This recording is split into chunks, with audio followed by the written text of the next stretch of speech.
ಯಾವ ಪ್ರತಿಕ್ರಿಯೆಯೂ ಇಲ್ಲ ಅಂತ ಭಾವಿಸಿಕೊಂಡಿದ್ದೆ ಬರುವಾಗ ನಾನು. ಈಗ ಈಗ ಪ್ರತಿಕ್ರಿಯೆ ಉಂಟು ಅಂತ ಅರ್ಥ ಆಯ್ತು. ಹಲವಾರು ಪ್ರಶ್ನೆಗಳು ಮನದಾಳದಲ್ಲಿ ಮೂಡುತ್ತಾ ಇದೆ. ನಾ ಲತಾಂಗಿ ಆವರಿಸಿಕೊಳ್ಳುವುದಕ್ಕೊಂದು ವಿಶಾಲವಾದ ವೃಕ್ಷ ಬೇಡುವೆ ಹೇಳಿ? ಬೇಕು ಬೇಕು. ಹೌದು, ನಾ ಹಂಸಗಮನೆ ಕ್ರೀಡಿಸುವುದಕ್ಕೊಂದು ದೊಡ್ಡ ಕೊಳ ಬೇಡುವೆ. ಮುಳುಗುವ ಚಿತ್ರ ಸಾಕು. ಅದಲ್ಲ, ನಾ ಸಿಂಹ ಕಟ್ಟಿ. ಓಯ್, ಸಿಂಹ ಎಂದು ಹೋದಂತೆ ಈ ಕಟಿಯ ಗಾಂಭೀರ್ಯಕ್ಕೆ ಸಿಂಹರಾಜನೇ ಎದ್ದು ಹೋಗಿದ್ದಾನೆ. ಹಾಗಿದ್ರೆ ಇದಕ್ಕೆ ಸೋಲುವಂತಹ ಶರದಿ ಗಂಭೀರ ಎಲ್ಲಿದ್ದಾನೆ? ನಾವು ಹುಡುಕುತ್ತಾ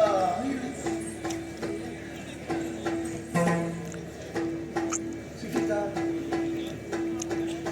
ಬೇಕು ಅಂತ ಹುಡುಕುತ್ತಾ ಇದ್ದ. ಸಿಕ್ಕಿದ್ದ ಹುಡುಕುತ್ತಾ ಇರುವುದು ಸಿಕ್ಕಿದ ಹಾಗೆ ಕಾಣುದು ನನಗೆ. ಸಿಕ್ಕಿದ್ದು ಕಾಲಿಗೆ ತೊಡರಾಗ್ತದೆ. ಸುಧಾರಿಸಿಕೊ. ಎಂತದ್ದು ಸುಧಾರಿಸುದು? ಸುಧಾರಿಸಲಿಕ್ಕೆ ನೀನು ನನ್ನ ಕುಟುಂಬದವರ ಅದು ಬೇಕು ಅಂತ ಆಗಿನಿಂದ ನೋಡ್ತಾ ಇದ್ದೇನೆ. ಬಂದರು, ಒಂದಷ್ಟು ಕುಣಿತರು, ಆಮೇಲೆ ಕುಣಿತ ಯಾವ ಪರಿಣಾಮ ಮಾಡಲಿಲ್ಲ ಇವನ ಮೇಲೆ ಅಂತ ಗೊತ್ತಾದಾಗ ತನ್ನಷ್ಟಕ್ಕೆ ತಾನೇ ಮಾತಾಡ್ತಾ ಇದ್ದಾನೆ. ಅದೆಲ್ಲ ಹೋಯ್ತು, ಚಿಗರೆ ಹೋಯ್ತು, ಸಿಂಹ ಹೋಯ್ತು, ಮತ್ತೆಂಥದ್ದೆಲ್ಲ ಪಕ್ಷಿ ಹೋಯ್ತು. ನೀನು ಯಾವಾಗ ಹೋಗ್ಲಿಕ್ಕೆ? ನಾವು ಹೋಗುದಕ್ಕೆ ಬಂದವಳಲ್ಲ. ನಿನಗೆ ಕಥೆ ಕರ್ತದೆ ಇಲ್ಲಿ ಇರ್ಲಿಕ್ಕೆ. ನಾನೇ ಕರೆಯುವುದು ನಿಮ್ಮನ್ನು ಬಾರಸಿಕ ಬಳಸು ಮುನಿತಿಲಕ. ಈ ರಸಿಕತೆ ಅಂದ್ರೆ ಎಂತದ್ದು? ರಸಗಳಿಂದ ಆನಂದ ಹೊಂದುವಂತ ಒಂದು ಸ್ಥಿತಿ. ಒಟ್ಟು ರಸ ಎಷ್ಟೇ ಇರುವುದು? ನವರಸಗಳು 9. ಮೊದಲಿದ್ದದ್ದು 8 ರಸ. ಅದು 1909 ಸೇರಿಸಿದ್ದು. ಶೃಂಗಾರ ವೀರ ಕರುಣಾದ್ಭುತ ಹಾಸ್ಯ ಭಯಾನಕ ಬೀಭತ್ಸ ರೌದ್ರ 8 ಶಾಂತ. ಆಯ್ತು, ನಿನ್ನ ಸಮಾಜ 9 ಆದ್ರೆ 9. 9 ಇಟ್ಟುಕೋ. ಆ 9ರಿಂದ ಹೊಂದಬಹುದಾದದ್ದು ರಸಾನಂದ. ಆ ರಸಾನಂದ ಹೇಗಿರ್ತದೆ ಅಂತ ತಿಳಿದವರು ಹೇಳಿದ್ರು. ಹೇಗೆ? ಬ್ರಹ್ಮಾನಂದ ಸಹೋದರ ಅಂತ. ಅಂದ್ರೆ ದೊಡ್ಡ ಆನಂದ ಯಾವುದರಿಂದ ಸಿಕ್ಕುವುದು? ಬ್ರಹ್ಮದಿಂದ, ದೈವದಿಂದ. ರಸದಿಂದ ಹೊಂದಬಹುದಾದದ್ದು ಅದಕ್ಕೆ ಸೋದರನ ಸ್ಥಾನದಲ್ಲಿ ಉಂಟು. ಯಾಕೆ ರಸಾನಂದವನ್ನು ನಾವು ಹೊಂದಬೇಕು? ಇದೇ ಇಷ್ಟಿದ್ರೆ ಆ ಬ್ರಹ್ಮಾನಂದ ಇನ್ನೆಷ್ಟು ಅಂತ ದೇವರಲ್ಲಿ ಆಸಕ್ತರಾಗುವುದಕ್ಕೆ. ಆದ್ದರಿಂದಲೇ ಎಲ್ಲಾ ರಸಗಳು ಹೋಗಿ ಅವನಲ್ಲೇ ಸಂಗಮಿಸುವುದು ಎಂಬ ಅರ್ಥದಲ್ಲಿ ರಸೋವೈಸಹ ಅಂದದ್ದು. ಬ್ರಹ್ಮಾನಂದದ ಆಸಕ್ತಿ ಇದ್ದವರು ಮತ್ತೆ ರಸಗಳಲ್ಲಿ ಆಕೃಷ್ಟರಾಗುವುದೇ ಇಲ್ಲ. ಈಗ ನನ್ನ ಹಾಗೆ ನಾನು ನೋಡು, ಈಗ ರೆಕ್ಕೆ ಇದ್ದದ್ದು ಹಾರಿ ಬಂದು ಗಮ್ಯವನ್ನು ತಲುಪುವ ಹಾಗೆ ನಾವು ಏರಿ ಬಂದು ಬ್ರಹ್ಮಾನಂದದಲ್ಲಿ ಲಯಿಸಬೇಕು ಅಂತ ಧ್ಯಾನಧಾರಣಾದಿ ಸಮಾಧಿ ಅಷ್ಟಾಂಗ ಯೋಗ ನಿಷ್ಠಾ ವರಿಷ್ಠರಾಗಿ ಇಲ್ಲಿ ಕುಳಿತಿರುವಾಗ ನೀನು ಬಂದು ಹೇಳುದು ಪರ್ವತದ ಮೇಲೆ ಕುಳಿತವರಿಗೆ ನನ್ನಲ್ಲೊಂದು ಏಣಿ ಉಂಟು, ಏರ್ತೀರ ಬಾರಸಿಕ ಬಾರಸಿಕ ಅಂತ. ನಾವು ತುದಿ ಆಗಲೇ ತಲುಪಿ ಆಗಿದೆ. ನಿನ್ನ ಏಣಿ ಯಾರಿಗೆ ಬೇಕು? ತುದಿಯಲ್ಲಿರುವವರಿಗೆ. ಹೌದು, ಈ ಕಾಯವನ್ನು ಗಮನಿಸಬೇಕಾಗುವುದಿಲ್ಲ. ಅದರಲ್ಲಿ ಎಂತ ಉಂಟು ಅಂತ ಬೇಡ.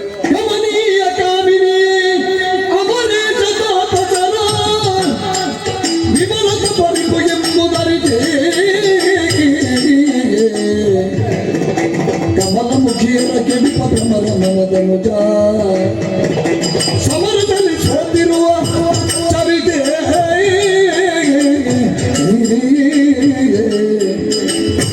ಕಾಮಿನಿ.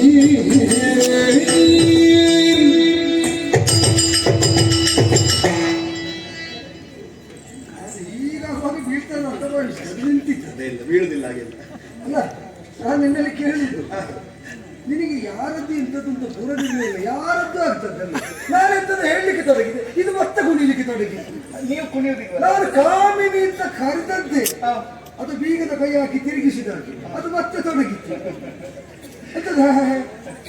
ಇದು ಕಮನೀಯವಾದ ಕಾಯಗಾತಿ ಉಂಟು ಅಂತ ಯಾವುದಕ್ಕೂ ಆಗ್ತದೆ. ಆ ದೇವೇಂದ್ರ ಒಬ್ಬ ತಲೆಗಟ್ಟವ, ಅವ ಹೇಳಲಿಕ್ಕೆ ನೀವು ಹಿಡ್ಕೊಂಡು ಬರ್ಲಿಕ್ಕೆ, ಇಲ್ಲಿದ್ದವರಿಗೆ ಬಾಧೆ ಕೊಡ್ಲಿಕ್ಕೆ. ಇದು ಪ್ರಚಾರ ಆಗ್ಲಿಕ್ಕೆ ದೊಡ್ಡ ಸಂಗತಿ. ವರ್ಷ ವರ್ಷ ಬರ್ತಾ ಉಂಟು. ಇದೊಂದು ಹೊಸ ವಿಷಯ ಆದರೆ ಸರಿ. ಇದು ಎಷ್ಟು ಸಲ ಆಯ್ತು, ಎಷ್ಟು ಕಷ್ಟ ಆಗಿದೆ. ನಿನಗೆ ಎಷ್ಟು ಕಷ್ಟ ಆಗಿರ್ಬೋದು, ನನಗೆ ಇಷ್ಟ ಆಗಬೇಕಲ್ಲ. ನಿಮಗೆ ಇಷ್ಟ ಆಗಬೇಕು, ಏನ್ ಮಾಡ್ಬೇಕು? ನನಗೆ ಇಷ್ಟ ಆಗಬೇಕು ಅಂತ ಆದ್ರೆ ಪರಬ್ರಹ್ಮ ಸಾಕ್ಷಾತ್ಕಾರ ಆಗಬೇಕು. ಮಾಡಿಸಿಕೊಡ್ತೀಯ? ನೀವು ದೊಡ್ಡ ದೊಡ್ಡ ಲೆಕ್ಕ ಕೇಳುದು. ನಿನ್ನ ಹತ್ರ ನಾನೇನಾದ್ರೂ ಬೇಕು ಅಂತ ಮೊದಲು ಕೇಳಿದ್ದೀನಿ, ನೀನು ಕೊಡ್ತೇನೆ ಅಂತ ಬಂದದ್ದು. ಕೊಡಿಸ್ತಿ ಅಂತ ಹೇಳಿದ್ರೆ ಅದು ಕೊಡಿಸ್ತೀಯ ಅಂತ ಕೇಳಿದ್ದು. ಅದು ದೊಡ್ಡ ದೊಡ್ಡದು. ನನಗೆ ಸಣ್ಣದರ ಬಗ್ಗೆ ಆಸಕ್ತಿಯೇ ಇಲ್ಲ. ಇವಳು ಬಂದು ನಿಜವಾಗಿ ಅವನಿಗೆ ಯಾರಾದ್ರೂ ಪದ್ಮಾಸನ ತಪಸ್ಸು ತಪಸ್ಸಿಗೆ ತೊಡಗಿದ್ರೆ ಸಾಕು, ನಾಳೆ ಇವ ನನ್ನ ಸ್ಥಾನಕ್ಕೆ ಬರ್ತಾನೆ, ನನ್ನನ್ನು ನಿಲ್ಲಿಸ್ತಾನೆ, ನನ್ನನ್ನು ಓಡಿಸ್ತಾನೆ, ಇದೇ ಚಿಂತೆ. ಆ ದೇವೇಂದ್ರ ಅಷ್ಟು ಎತ್ತರದಲ್ಲಿತ್ತು, ಅವರ ತಲೆಗೆ ಬೇರೊಂದು ಒಳ್ಳೆಯ ಯೋಚನೆ ಹೋಗುವುದೇ ಇಲ್ಲ. ಅವನಿಗೆ 3 ಹೊತ್ತು ಅದೇ ಯೋಚನೆ ಯಾವಾಗಲೂ. ನೀನು ಯಾವಾಗಲೂ ಅವರೊಟ್ಟಿಗೆ ಇರುವವರಲ್ಲ. ಹತ್ತಿರ ಇರುದು ನಾನು. ಮತ್ತೆ ಸ್ವಲ್ಪ ಬುದ್ಧಿ ಹೇಳಿ ತಿದ್ದಲಿಕ್ಕೆ. ಎಷ್ಟು ಹೇಳುದು, ಕೇಳುವವರಿಗೆ ಹೇಳ್ಬೋದು, ಕೇಳದವರಿಗೆ ಏನು ಹೇಳುದಪ್ಪ. ನಿನ್ನ ಮಾತು ಕೇಳುವಾಗ ಕಾಣಿಸ್ತದೆ ಪ್ರತಿನಿತ್ಯ ಬುದ್ಧಿ ಹೇಳಿ ಹೇಳಿ ಸೋತವಳು ಅಂತ. ನಿಮ್ಮ ಹಣೆ ಬರ ನಮ್ಗೆ ಗೊತ್ತಿಲ್ಲ. ಅವ ನಮ್ಮನ್ನು ಕರೆದು ಯಾವಾಗ ಎಲ್ಲಿ ಕುಣಿಲಿಕ್ಕೆ ಕಳಿಸ್ತಾರೆ ಅಂತ ಕಾಯ್ತಾ ಇರುವವರು. ಅವ ಕಳಿಸುವುದೇ ತಡ, ಓಡಿ ಬಂದಾಯ್ತು ಇಲ್ಲಿ ತೊಡಗೆ ಆಯ್ತು. ಆದ್ದರಿಂದಲೇ ಹೇಳಿದ್ದು ಅವನಿಗೆ ನಮಗೆಲ್ಲ ಬೇಕಾದದ್ದು ಅವನ ತಲೆಯ ಮೇಲಿದ್ದದ್ದು. ಇಂದ್ರನನ್ನು ಇಂದ್ರನಾಗಿಸಿದ ತ್ರಿಮೂರ್ತಿಗಳಿಗೂ ಅತೀತವಾದ ಪರಬ್ರಹ್ಮದ ಸಾಕ್ಷಾತ್ಕಾರಕ್ಕಾಗಿ ತಪಸ್ಸು. ಆ ಇಂದ್ರ ಪದಕ್ಕಾಗಿ ಅಲ್ಲ, ಅದು ನಮಗೆ ತುಚ್ಛವಾದದ್ದು. ನಿಜವಾಗಿ ಅದಕ್ಕಾಗಿಯೇ ತಪಸ್ಸು ಮಾಡುವವರು ಇದ್ದಾರೆ. ರಾಕ್ಷಸರು, ತಾಮಸಿಗಳು ಪಂಚವಗ್ನಿ ಮಧ್ಯದಲ್ಲಿ ಪಾದಾನುಷ್ಠದ ತಲೆ ಕೆಳಗಾಗಿ ನಿಂತು ಸಾವಿರಾರು ವರ್ಷ ಒಂದು ರುದ್ರನನ್ನು ಬ್ರಹ್ಮನನ್ನು ತಪಸ್ಸು ಮಾಡ್ತಾ ಇರುವುದು. ಒಂದು ವೇಳೆ ಅವರ ತಪಸ್ಸು ಯಶಸ್ವಿ ಆದ್ರೆ ನಾಳೆ ದೇವಲೋಕಕ್ಕೆ ದಾಳಿ ಮಾಡಿದ್ರು ಅಂತಲೇ ನಿರ್ಣಯ. ಅಂತವರಿಗೆ ಯಶಸ್ವಿ ಆಗದಂತೆ ತಪಸ್ಸು ಕೆಡಿಸುವುದಕ್ಕೆ ಹೋಗಿ ಅವರು ತಪಸ್ಸು ಮಾಡುವಾಗ ಇಲ್ಲಿ ಸೆರಗು ಬೀಸಿ ತಕ್ಕದಿಮ್ಮಿ ತಕ್ಕ ಜನ ಕುಣಿಲಿಕ್ಕಾಗುತ್ತೆ. ಏನು ಕುಣಿಯದೆ? ನೀವು ಇದು ತನಕ ಕುಣಿದಕ್ಕೆ ಒಂದು ದೃಷ್ಟಾಂತವೂ ಸಿಕ್ಕುವುದಿಲ್ಲ. ನೀವಿದ್ರೆ ಹೇಳ್ಬೇಕಲ್ಲ. ಯಾಕೆ ಹೇಳುವುದಿಲ್ಲ? ಯಾರಿಗೆ ಗೊತ್ತು? ಅವನಿಗೆ ನಿಮ್ಮನ್ನು ಕಳ್ಕೊಳ್ಳಿಕ್ಕಿಲ್ಲ, ಅವನಿಗೆ ಗೊತ್ತುಂಟು. ನಾವು ಒಮ್ಮೆ ಕಳಿಸಿದ್ರೆ ಅವರಿಗೆ ಶೃಂಗಾರ ಲೋಲುಪರ ಹೌದು, ಕಾಮ ಭ್ರಾಂತರು ಹೌದು. ಆದರೂ ತಪಸ್ಸು ಮಾಡುವಾಗೆಲ್ಲ ನೀವು ಅಡ್ಡ ಬಂದ್ರೆ ಕಮಲಮುಖಿಯರಾದ ನಿಮ್ಮ ಕೊರಳು ಸಿಕ್ಕಿಕೊಳ್ಳುತ್ತಾರೆ. ಅಂದ್ರೆ ಇಲ್ಲ ಅಂತ ಆಗ್ತದೆ, ಅದಕ್ಕೆ ಕಳಿಸುವುದಿಲ್ಲ. ಹಾಗಾಗಿ ಇಲ್ಲಿ ಬಂದದ್ದು. ಇಲ್ಲಿಗೆ ಈ ಕಮಲಮುಖಿಯ ಸೌಂದರ್ಯವನ್ನು ಆಸ್ವಾದಿಸಿ ಮುಡಿಗೇರಿಸುವಂತಹ ಸಾಮರ್ಥ್ಯ ಇರುವುದು ನಿಮ್ಗೆ ಮಾತ್ರ. ಈಗ ಮಲ್ಲಿಗೆ ಒಳ್ಳೆ ಸುವಾಸನೆ ಬೀರ್ತದೆ. ಮಲ್ಲಿಗೆಯ ವಾಸನೆಯಿಂದ ತಲೆ ತಿರುಗುವವರು, ತಲೆನೋವು ಬರುವವರು ಇದ್ದಾರೆ, ಗೊತ್ತುಂಟ ನಿಮಗೆ? ಕೆಲವರಿಗೆ ಆಗುದಿಲ್ಲ ಅಷ್ಟೇ. ಹಾಗೆ ನನಗೆ ಕಮಲ ಮುಖ್ಯ, ಕಂಡ್ರೆ ಆಗುದಿಲ್ಲ. ಅಲ್ಲಿಗೆ ಬರ್ತಿದ್ದೀವಿ. ಅದಕ್ಕೆ ಹೇಳಿದ್ದು ಕಮಲ ಚಂದವೇ ಇರ್ಬೋದು, ನಮಗಾಗುದಿಲ್ಲ ಅಂತಿದ್ರೆ ಏನು ಮಾಡುದು? ಆದ್ದರಿಂದಲೇ ನಿಜವಾಗಿ ಅಲ್ಲ, ಆ ರಾಕ್ಷಸರಲ್ಲಿ ಆದ್ರೂ ನಿಮ್ಮನ್ನು ಕೊಂದರೆ ಸಾವು ಒಮ್ಮೆಗೆ ಬರ್ತದೆ. ನಮ್ಮ ಸಮ್ಮುಖದಲ್ಲಿ ಹೀಗೆ ಅಡಿಗಡಿಗೆ ಸಾಯುವ ದುಸ್ಥಿತಿ ಬರ್ತಿರ್ಲಿಲ್ಲ. ಯಾರು ಎಲ್ಲಿ ಹೇಗೆ? ಈಗ ನೀನು ಯೋಚನೆ ಮಾಡು, ನಿನಗೆ ಒಳ್ಳೆ ನೃತ್ಯ ಪಾರಂಗತಳಾಗಿ ವೈದುಷ್ಯ ಸಿದ್ಧಿಸಿದೆ, ಲಯಜ್ಞಾನ ಉಂಟು, ಮಾತ್ರ ಅಲ್ಲ ಸರಾಗವಾಗಿ ಕುಣಿಯಬಲ್ಲಂತಹ ಪ್ರತಿಭಾ ವಿಶೇಷ ಉಂಟು. ಇದನ್ನೆಲ್ಲವನ್ನು ಒಟ್ಟುಗೂಡಿಸಿ ನೀ ಕುಣಿಯಲಿಕ್ಕೆ ತೊಡಗುವಾಗ ಎದುರು ಕುಳಿತವರು ಅನ್ನುತ್ತಾ ಇದ್ದಾರೆ. ಇಲ್ಲದಿದ್ರೆ ತೂಕಡಿಸ್ತಾ ಇದ್ರು, ಇಲ್ಲದಿದ್ರೆ ನೀ ತೊಡಗುವಾಗ ಎದ್ದು ಹೋದ್ರೆ ಈಗ ನಿನಗೆ ಬೇರೆ ಸಾವು ಬೇಕು. ಮತ್ತೆ ನಾನು ನಿರಾಸಕ್ತನಾಗಿ ಕಲ್ಲು ಬಂಡೆಯಾಗಿ ಕೂತಿದ್ದೇನೆ, ಇವಳು ಆಗಿಂದ ಕುಣಿತಾ ಇದ್ದಾಳೆ, ಇದು ನಿಮಗೆ ಸಾವಲ್ವೇ? ಆದ್ರೆ ಒಂದು ಎಂತದೊಂದು ಪ್ರದರ್ಶನದ ಗುಣಮಟ್ಟ ಕಡಿಮೆ ಇದ್ದಾಗ ಮಾತ್ರ ಎದುರಿದ್ದವರು ಅವರಷ್ಟಕ್ಕೆ ಇರ್ತಾರೆ. ಒಳ್ಳೆದಿದ್ರೆ ಕರೆದಾಡನ ಮಾಡ್ತಾರೆ. ಹೌದು, ಆದ್ರೆ ಒಂದು ವಿಷಯ ಉಂಟು, ಗುಣಮಟ್ಟ ಗೊತ್ತಾಗಬೇಕಾದ್ರೆ ಪ್ರದರ್ಶನದ ಬಗ್ಗೆ ಪ್ರಾಥಮಿಕ ಜ್ಞಾನ ಆದ್ರೂ ಇರಬೇಡ. ಅದು ಯಾವುದು ಬೇಡ ಅಂತ ಬಿಟ್ಟವರಲ್ಲಿ ನೀನು ಕುಣಿದ್ರೆ ಇದಕ್ಕೆ ಏನು ಅಂತ ಹೇಳುದು? ಆಸಕ್ತಿ ನೋಡ್ಲಿ ಅಂತ ಅಲ್ಲ, ಆಸಕ್ತಿ ಬರಬೇಕಾದ್ರೆ ಮೂಲಭೂತ ಅಭಿರುಚಿ ಬೇಕಲ್ಲ. ಪ್ರಯತ್ನಿಸಬೇಕು. ಈಗ ಪ್ರಯತ್ನವನ್ನು ಎಷ್ಟು ಮಾಡಬಹುದು? ದೊರಕಲ್ಲ ಮೇಲೆ ನೀರು ಹಾಕಿ ಅದನ್ನು ಮೃದು ಮಾಡಬಹುದು ಅಂತ ಪ್ರಯತ್ನ ಮಾಡಬಹುದು. ಬಾವಿ ಮುಗಿದ್ರು ಕಲ್ಲು ಕರಗದಿದ್ದಾಗ ನೀರು ಮುಗಿದ್ರು ಕಲ್ಲು ಕರಗಲಿಲ್ಲ ಅಂತ ಮತ್ತೆ ಹಿಂದೆ ಹೋಗಬೇಕಾಗ್ತದೆ. ನಾನು ಹೇಳಲಿಕ್ಕೆ ಬಂದದ್ದು ಅದನ್ನೇ. ಇದು ಕಲ್ಲಿನಂತೆ ಅಚಲವಾಗಿ ಕುಳಿತದ್ದು. ನೀನು ಎಷ್ಟು ಶೃಂಗಾರ ವಾಹಿನಿಯನ್ನು ಹರಿಸಿದ್ರು ಇದು ಕರಗುವುದಕ್ಕಿಲ್ಲ. ಎಲ್ಲಿಯಾದ್ರೂ ನಾಗರಿಕ ಸಮಾಜದಲ್ಲಿ ನೀನು ಹೇಳಿದಾಗೆ ಕರತಾಡಲು ಮಾಡುವವರು ಸಿಕ್ಕಿದ್ರು, ಅಲ್ಲಿ ಹೋಗಿ ಬೇಕಾದಷ್ಟು ಕುಣಿ, ಯಾರು ಬೇಡ ಇದ್ರು. ನಿಮಗೆ ನಿಜವಾಗಿ ನಿಮಗೆ ದೇವಲೋಕದ ಅನನ್ಯತೆ ಉಳಿಸುವ ಬಯಕೆ ಇದ್ರೆ ಆ ಗರುಡ ಅಮೃತಾಪಹರಣಕ್ಕೆ ಬಂದಿದ್ದು ನಾನು ಅದನ್ನು ಮಾಡಿದಾಗ ತಡೀಬೇಕಾಗಿತ್ತು. ದೇವಲೋಕದ ಘನತೆ ಆದ್ರೂ ಉಳಿತಿತ್ತು. ಅವ ರೆಕ್ಕೆ ಬೀಸಿ ಬರುವಾಗ ನೀವು ಸೆರಗ ಹಾಸಿ ಕುಣಿಬೇಕಾಗಿತ್ತು. ಅಲ್ಲಿ ಹೋಗಲಿಲ್ಲ, ಅಲ್ಲಿ ಬೇಡ ಅಂತ ಹೋಗ್ಲಿಲ್ಲ. ಯಾಕೆ ಹೋಗ್ಲಿಲ್ಲ? ಹೇಳಿಲ್ಲ. ಅದೇ ಯಾಕೆ ಹೇಳಿಲ್ಲ ಅಂತ ಅವನಿಗೆ ಗೊತ್ತುಂಟು.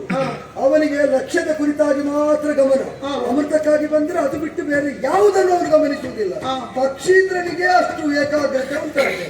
ಮುನೀಂದ್ರನಾದ ವಿಶ್ವಾಮಿತ್ರನಲ್ಲೇ ನಿಮ್ಮ ಕುಣಿತಾವ. ಅದೇ ಎಷ್ಟಾದ್ರೂ ತಾಪಸಿಗಳಲ್ಲ ಹೇಳಿ. ದಶರೂಪಕಗಳಲ್ಲಿ ರೂಪಕಗಳ ಪ್ರದರ್ಶನ ಮಾಡುವ ಇದು ಪ್ರಧಾನ ಸ್ತ್ರೀ ವೇಷ ಅಂತ ಉಂಟು. ಅವರು ಕುಣಿ ಅಲ್ವಾ, ಮುಖ್ಯ ಸ್ತ್ರೀ ವೇಷದವರು ಕುಣಿ. ಬಹುಶಃ ಇವಳ ಲೋಕದಲ್ಲಿ ಇವಳನ್ನು ಮುಖ್ಯ ಸ್ತ್ರೀ ವೇಷ ಅಂತ ಮಾಡ್ತಿಲ್ಲ. ಆದ್ರಿಂದ ಇಲ್ಲಿ ಬಂದು ಈ ಪೂರ್ವರೆಲ್ಲ ಕುಣಿ ಎಂತದಿಷ್ಟು ಬೇಗ ಬೇಡ. ಮುಖ್ಯ ಆಸೆ ಉಂಟು, ಅದು ಬೇಗ ಆಗ್ತದೆ ಅಂತದ್ದು ನಿಜವಾಗಿ ಅಲ್ಲ. ನಿಮ್ಮ ದಾರಿದ್ರ್ಯ ತೋರಿಸುವುದು ನೃತ್ಯ ವೈಭವ ಆಯ್ತು, ಗಾನ ವೈಭವ ಆಯ್ತು, ಆಯ್ತು. ನವರಸ ವೈಭವ ಆಯ್ತು. ಹಾ. ಇದ್ದದೆಲ್ಲ ಮುಗಿದ ಮೇಲೆ ಈಗ ಎಂತದ್ದು? ಮಧ್ಯದಲ್ಲಿ ಪೂರ್ವರಂಗ ತಂದು ಪೂರ್ವರಂಗ ವೈಭವ ಅಂತ ಇದು ಆದೀತು. ನಿಮ್ಮ ಜಾಣ್ಮೆ, ಕೌಶಲ, ಪ್ರತಿಭೆ, ವಿಪತ್ತು ಎಲ್ಲ ಉಂಟು. ಪ್ರದರ್ಶನವು ಚಂದ ಆಗಿರ್ಬೋದು, ನಾನು ಆಸಕ್ತಿ ಕೊಟ್ಟು ನೋಡ್ಲಿಲ್ಲ, ಚಂದ ಆಗಿರ್ಬೋದು. ಹೌದೌದು. ಆದ್ರಿಂದ ಹೇಳಿ ನೋಡದ ನೀವು ಪೂರ್ವರಂಗ ಅಂತ ಹೇಳಿದ್ದ. ಅಲ್ಲ, ಅದು ಇದು ಕಣ್ಣು ಬಿಟ್ಟು ನೋಡುವ. ನೋಡದ ಹೇಳಿದ್ದ. ಹೌದಪ್ಪ, ನಮಗೆ ಒಂದು ಸೆಳಕು ಕಂಡು ಇದು ಇಲ್ಲಿಂದ ಗೊತ್ತಾಗ್ತದೆ. ಈಗ ಬೇರು ಗೊತ್ತಿದ್ದವರಿಗೆ ಮತ್ತೆ ಎಲ್ಲ ಎಲೆಯನ್ನು ಒಂದೊಂದಾಗಿ ಕೊಯ್ದು ನೋಡಿ ಹೇಳ್ಬೇಕು ಇದು ಯಾವ ಮರದ್ದು ಅಂತ. ನಮಗದು ಗೊತ್ತಿದ್ದದ್ರಿಂದ ನೀವು ಹೀಗೆ ಮಾಡಿ, ಈಗ ಜಾರದಿದ್ದು ಸರಿ ಮಾಡುದು, ಹೆಗಲಿಗೆ ಕೈ ಇಟ್ಟುಕೊಂಡು ತಿರುಗುದು ಅಲ್ವಾ, ಅಲ್ಲಿ ತಿರುಗಿ ಪುನಃ ಅದನ್ನೇ ಮಾಡುದು, ಇದನ್ನ ಅದು ಪೂರ್ವರಂಗದ್ದೇ. ನಾವು ನೋಡಿ ಆಗಿದೆ. ಇದು ಏನು ಗೊತ್ತಿಲ್ಲದವರಲ್ಲಿ ನೀವು ಪ್ರದರ್ಶನ ಮಾಡಿದ್ರೆ ಹೌದು. ನಾವು ಪೂರ್ವರಂಗ ಗೊತ್ತಿಲ್ಲದವರಲ್ಲ. ಬೇಕಾದಷ್ಟು ಕುಣಿಸಿ ಎಲ್ಲ ಆದ ಮೇಲೆ ಸಾಕು ಅಂತ ನಿಲ್ಲಿಸಿದ್ದು. ಯಾರಾದ್ರೂ ಪೂರ್ವರಂಗ ಏನು ಅಂತ ಗೊತ್ತಿಲ್ಲದವರಲ್ಲಿ ಹೋಗಿ ನೀನು ಪ್ರದರ್ಶನ ಮಾಡಿದ್ದಕ್ಕೆ ಏನಾದ್ರೂ ಪ್ರತಿಫಲ ಇಲ್ಲಿ ಯಾವ ಪ್ರಯೋಜನವೂ ಇಲ್ಲ. ನಾನು ಸಾರ್ಥಕ ಆಯ್ತು ಪೂರ್ವರಂಗ ಮಾಡಿದ್ದಕ್ಕೆ. ಸಾರ್ಥಕ. ಮತ್ತೆ ನಾನು ಪೂರ್ವರಂಗ ಅಂತ ಹೇಳಿದ್ದು ಯಾವುದನ್ನು ಅಂತ ಗೊತ್ತುಂಟ? ಆ ಮೇನಕೆಯ ಪ್ರಕರಣ. ಅವಳು ಮೊದಲೇ ಬಂದಾಗಿದೆ. ನೀನು ತೋರಿದ್ದನ್ನೆಲ್ಲ ಕುಣಿದು ತೋರಿಸಿ ಆಗಿದೆ. ನನಗೆ ಬೇಕಾದನ್ನೆಲ್ಲ ಅವಳಲ್ಲಿ ಕುಣಿಸಿ ಆಗಿದೆ. ಆ ಬಳಿಕ ಸಾಕಮ್ಮ ಹೋಗುವಂತ ಕಳಿಸಿ ಆಗಿದೆ. ಈಗ ನೀನು ಬಂದು ಅವಳು ಕುಣಿದದ್ದನ್ನೇ ನೀನು ಕುಣಿದರೆ ನಿನ್ನೊಂದು ಪ್ರಧಾನ ಅಂತ ಹೋಗ್ತಿ. ಇದು ನಾನು ನೋಡ್ಲೇ ಇಲ್ಲ ಅಂತ ಬೆರಗೊಡಿಲಿ ಕುಂತ. ಸಾಕು ಅಮ್ಮ ಅಂತ. ಹೌದು, ಸಾಕಮ್ಮ ಅಂತಲೇ ಕಳಿಸಿದ್ದು. ನಾವು ಹೇಳಿದ್ದು ಸರಿ ಉಂಟು.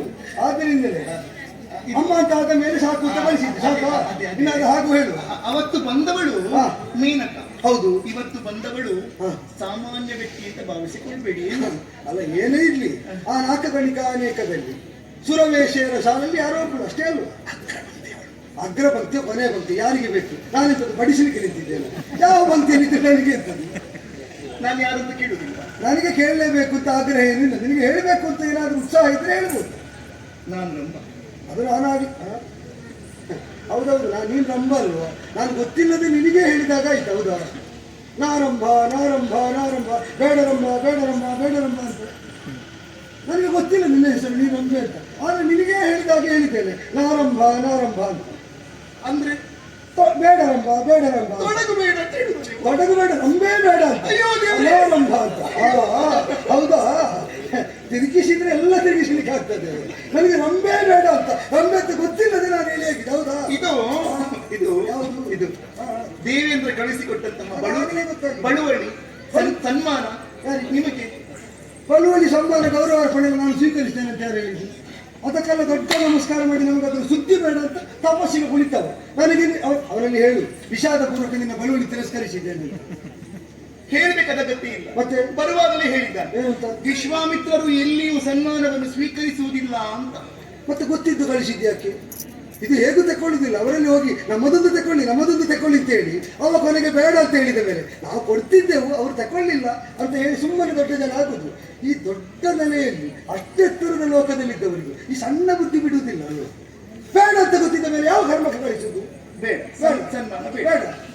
ಸ್ವರ್ಗದ ಸೌಖ್ಯವೇ ನಾರಿಯ ರೂಪವನ್ನಂತೂ ನಿಮ್ಮ ಕಣ್ಣ ಮುಂದೆ ಬಂದಿದೆ ಎನ್ನುವ ಹಾಗೆ ಭಾವಿಸಿಕೊಳ್ಳಿ. ಅದಕ್ಕಿಂತ ಮೊದಲು ಸ್ವರ್ಗದಲ್ಲಿ ಸೌಖ್ಯ ಅಂತ ಯಾವ ಸ್ವರ್ಗ ನೀನು ಹೇಳುದು? ನನಗೆ ಗೊತ್ತಿಲ್ಲದ ಸ್ವರ್ಗ ನಿನ್ನದುಂಟ ಅಂದ್ರೆ ಅಲ್ಲಿ ನೋಡು. ಅದೆಂತದ್ದು? ಪ್ರತಿ ಸ್ವರ್ಗ, ವಿಶ್ವಾಮಿತ್ರ ಸ್ವರ್ಗ, ತಪದ ಸ್ವರ್ಗ. ಸ್ವರ್ಗದಲ್ಲಿದ್ದ ಎಲ್ಲವನ್ನು ಬೆರಳ ತುದಿಯಲ್ಲಿ ನಿರ್ಮಾಣ ಮಾಡಿ ಒಟ್ಟು ನಿನ್ನಂತದ್ದನ್ನು ಎಷ್ಟು ಕುಣಿಯುವುದಕ್ಕೆ ಬಿಟ್ಟಿದ್ದೇನೆ ಗೊತ್ತುಂಟ ಅಲ್ಲಿ. ಆದ್ದರಿಂದ ಬೇಕಾದದನ್ನು ಸೃಷ್ಟಿ ಮಾಡಿ ಕುಣಿಲಿಕ್ಕೆ ಬಿಡುವ ನನ್ನಲ್ಲಿ ಬಂದು ನಾರಂಭ ನನ್ನದು ನೋಡಿ ಹೇಳಿದ್ರೆ ಯಾರಿಗೆ ಬೇಕು?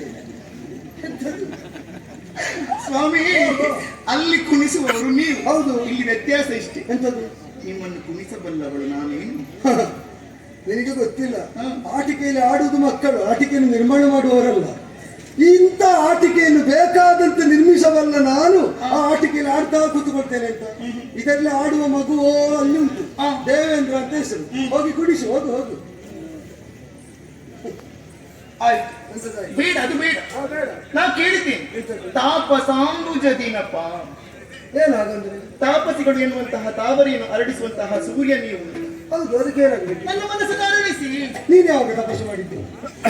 ತಾಪಸಿಗಳೆಂಬ ಅಂಬುಜ.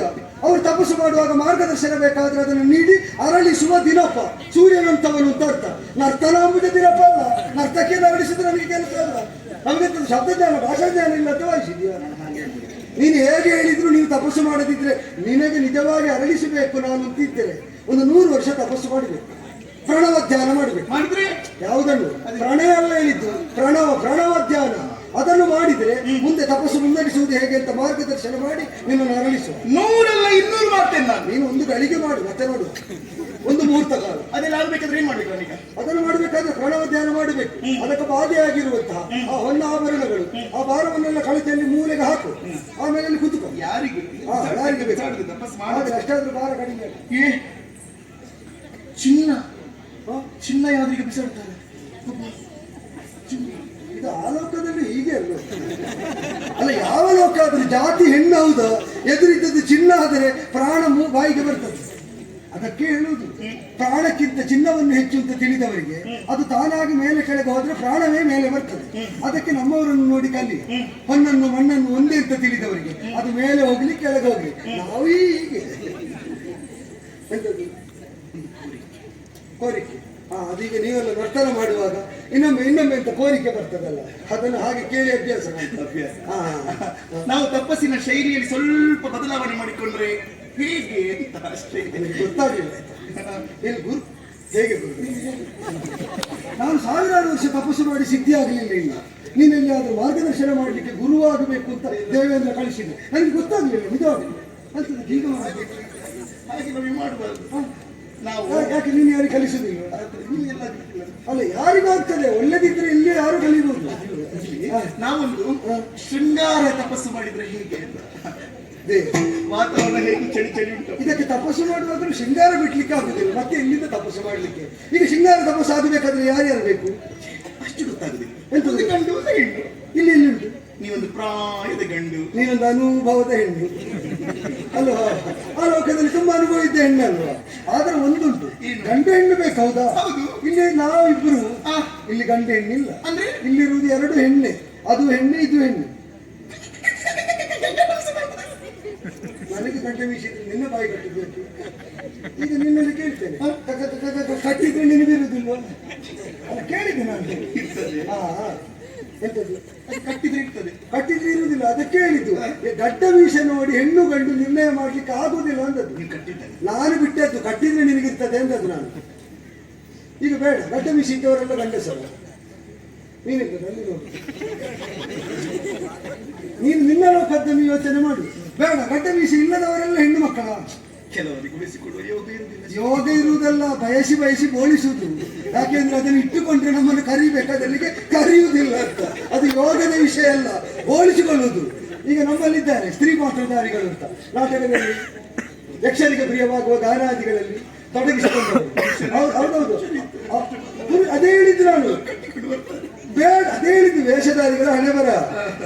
ಈಗ ಅದೆಲ್ಲ ಅಂತರಂಗದಲ್ಲಿ ನಮ್ಮನ್ನು ನಾವು ಸ್ತ್ರೀಯರು ಅಂತ ಪರಿಭಾವಿಸಿ, ಪುರುಷನಾಗಿರುವವನು ಪುರುಷೋತ್ತಮನಾದ ಭಗವಂತನೊಬ್ಬ ಅಂತ ತಿಳಿದು ಅವರನ್ನು ಸಂಗಮಿಸುವುದೇ ಜೀವ ಪ್ರಪಂಚಕ್ಕೆ ಕರ್ತವ್ಯ ಎಂಬ ಭಾವದಿಂದ ಭಕ್ತಿಯುಕ್ತವಾದ ತಪಸ್ಸು ಮಾಡಿದರೆ ಆ ಮಾರ್ಗಕ್ಕೆ ಮಧುರಾ ಭಕ್ತಿ ಮಾರ್ಗ ಅಂತ ಹೆಸರು.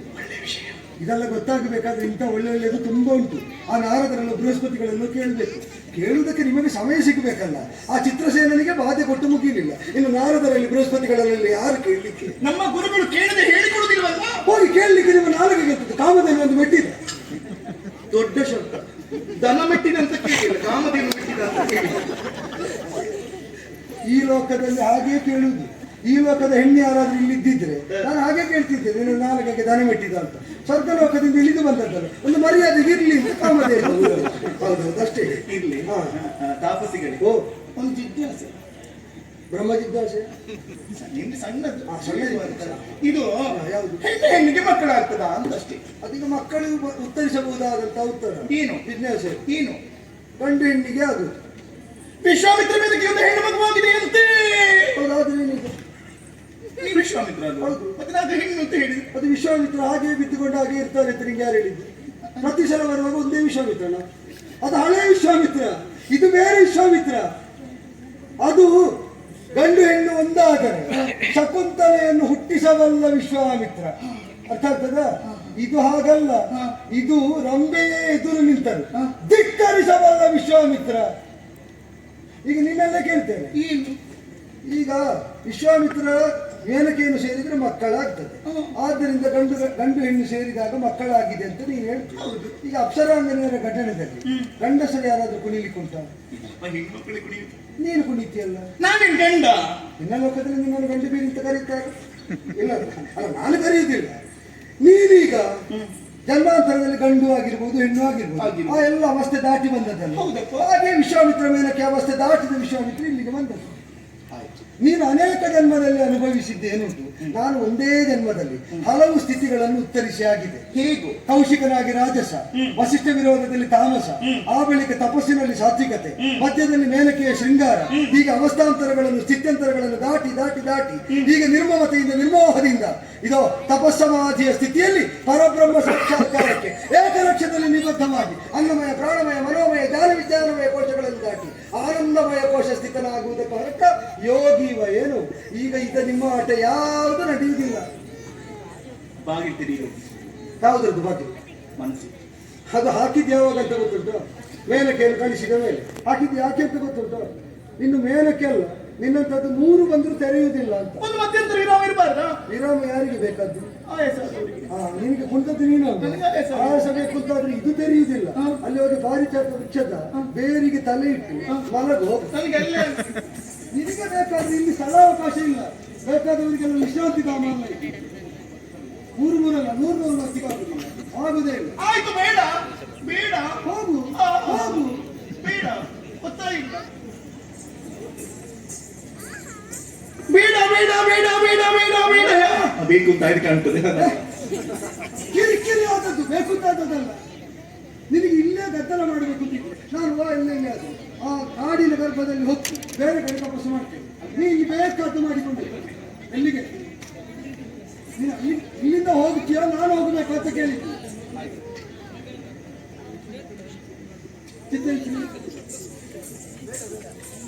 ನನ್ಗೆ ಗೊತ್ತಿಲ್ಲ, ಬೇಡ ಅಂತ ಹೇಳುವುದು ಮಾತ್ರ. ಒಳಗೊಳಗೆ ಬೇಕು ಅಂತ ಉಂಟವರಿಗೆ. ನಾವೊಂದು ಕೆಲಸ ಮಾಡುವ, ನಾವೊಂದು ಸೇವೆ ಮಾಡಿದ್ರೆ ಹೇಗೆ? ಸೇವೆಗೆ ಮುಕ್ತ ಅವಕಾಶ ಇಲ್ವಾ? ಮರಳಿ ಯತ್ನ ಮಾಡು, ಮರಳಿ ಯತ್ನ ಮಾಡು, ನೋಡೋಣ.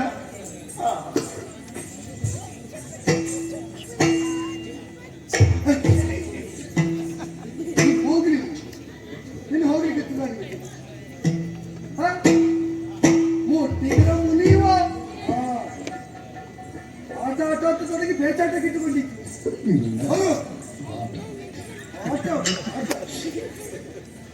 ಮುಟ್ಟಿದ್ರೆ ಮುನಿಯುವ ಆಟ ತೊಡಗಿದ್ರೆ ಬೇಚಾಟಕ್ಕೆ ತೊಡಗಿತ್ತು. ಈ ಪ್ರತಿಭೆ ಗೊತ್ತಿರಲಿಲ್ಲ.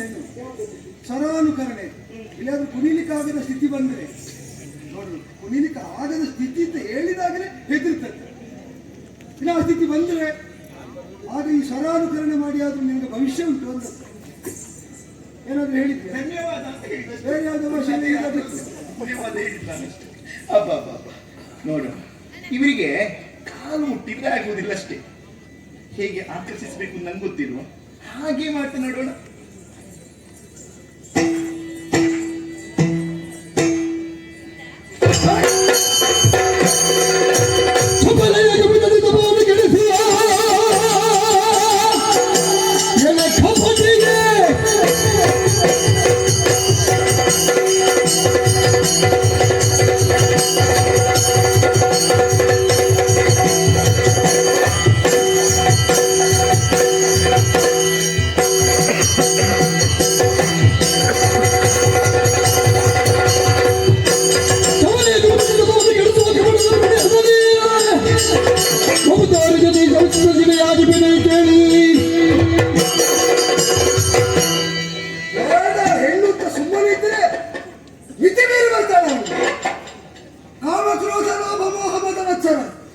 ಅರಿಗಳುತ್ತ ತಿಳಿದವರನ್ನು ಮಿತ್ರನಾಗಿ ಪರಿವರ್ತಿಸಿಕೊಂಡ ವಿಶ್ವಾಮಿತ್ರ. ಅದನ್ನು ಬಿಟ್ಟ ವಿಶ್ವಾಮಿತ್ರ ಅಲ್ಲ ಇವ. ಭಗವತ್ ಕಾಮ ಉಂಟು, ಭಗವತ್ ಮೋಹ ಉಂಟು, ಭಗವಂತನ ಲಾಭ ಉಂಟು. ಭಗವದ್ ಅನುಗ್ರಹದಿಂದ ಮದವು ಬರ್ತದೆ. ಹೆಚ್ಚು ಅನುಗ್ರಹ ಸಿಕ್ಕಿದವರನ್ನು ನೋಡಿದ್ರೆ ಮತ್ಸರ ಹುಟ್ಟುತ್ತದೆ. ಅದು ಸಾಧನೆಯ ಪಥದಲ್ಲಿ ಸಹಜ.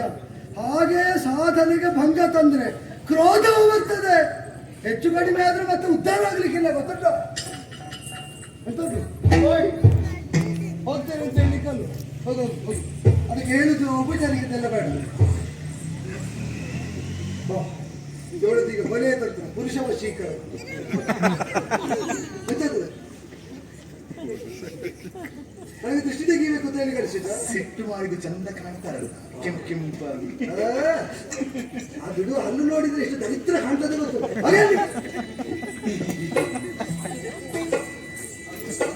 ಆದ್ರಿಂದ ದೇವತೆಗಳಿಗೂ ಮನುಷ್ಯರಿಗೆ ಎಲ್ಲರಿಗೂ ಅರ್ಥ ಆಗೋ ಭಾಷೆಯಲ್ಲಿ ಹೌದು ನಿನಗೆ ಆ ಕೆಲಸ ಕಲ್ಲು ಮನಸ್ಸನ್ನು ಕಲ್ಲಾಗಿಸಿದ್ದು ವಿಶ್ವಾಮಿತ್ರ. ಅದು ಸಂಕಲ್ಪದಿಂದ ದೃಢವಾಗಿ ಶಿಲೆಗಿಂತ ಕಠಿಣವಾದಂತಹ ಮನಸ್ಸು ಮುಟ್ಟುವುದಕ್ಕಾಗುವುದಿಲ್ಲ ಅಂತ ಹೇಳಿದ್ದು. ಭಾಷೆ ಬರುವುದಿಲ್ವ? ಮುಟ್ಟುವುದಲ್ಲ ಮತ್ತೆ ಪುಡಿ ಮಾಡ್ತೀನಿ. ಎಂತದದು?